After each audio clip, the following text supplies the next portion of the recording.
Alors aujourd'hui, je vais vous parler bien évidemment immobilier, mais je vais vous parler également immobilier Pacs et séparation. J'ai rencontré une cliente hier et sa situation m'a donné envie de vous partager ce témoignage-là en vidéo et en podcast.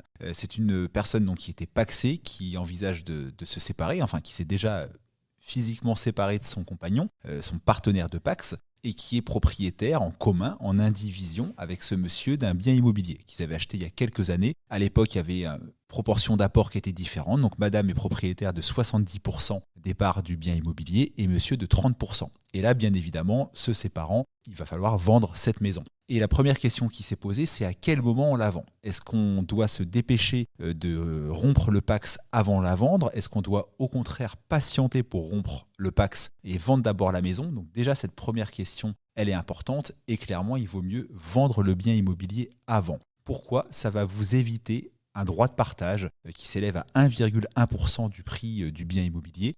Donc ça va vous éviter des frais, tout simplement. Donc déjà, mon premier conseil est de ne pas se précipiter et plutôt solder l'immobilier avant de rompre le Pacs. Par contre, ça me fait penser à une deuxième chose. Souvent, quand on se Pacs avec quelqu'un, et notamment quand on le fait avec le conseil d'un notaire, on pense et on fait un testament pour donner à son partenaire de Pacs, grosso modo, les mêmes avantages du mariage, le faire hériter et éviter les droits de succession. Sauf que si d'un côté vous patientez pour rompre votre Pacs et que vous ne changez pas les dispositions de votre testament, si vous arrive malheureusement malheur, un décès, et du coup, la personne qui va hériter de votre bien, c'est bien évidemment, enfin de votre part du bien, c'est bien évidemment le partenaire de Pacs, alors que si vous venez de vous séparer de lui ou d'elle, c'est peut-être pas votre intention. Et vous voudriez peut-être que votre part de bien immobilier revienne à quelqu'un d'autre. Donc mon conseil sur la vente du bien avant ou après la rupture du Pacs, c'est de vendre le bien immobilier avant la rupture du Pacs, mais pensez à modifier votre testament le cas échéant, parce qu'on ne sait jamais, on est à l'abri de rien dans la vie, on le sait tous. Ma cliente m'a aussi posé une deuxième question. Elle m'a dit, vu que je suis propriétaire d'une grosse part de la maison, 70%, est-ce que je peux la vendre toute seule si monsieur n'est pas d'accord ? Et la réponse à ça, elle est non.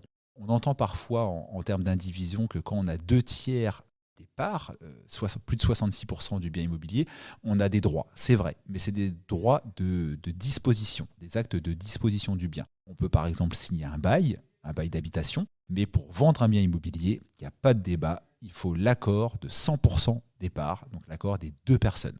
Donc c'était le petit conseil du jour pour les personnes qui sont pacsées et qui viennent à se séparer. Solder le bien immobilier avant de rompre officiellement le Pacs, ça évitera des frais.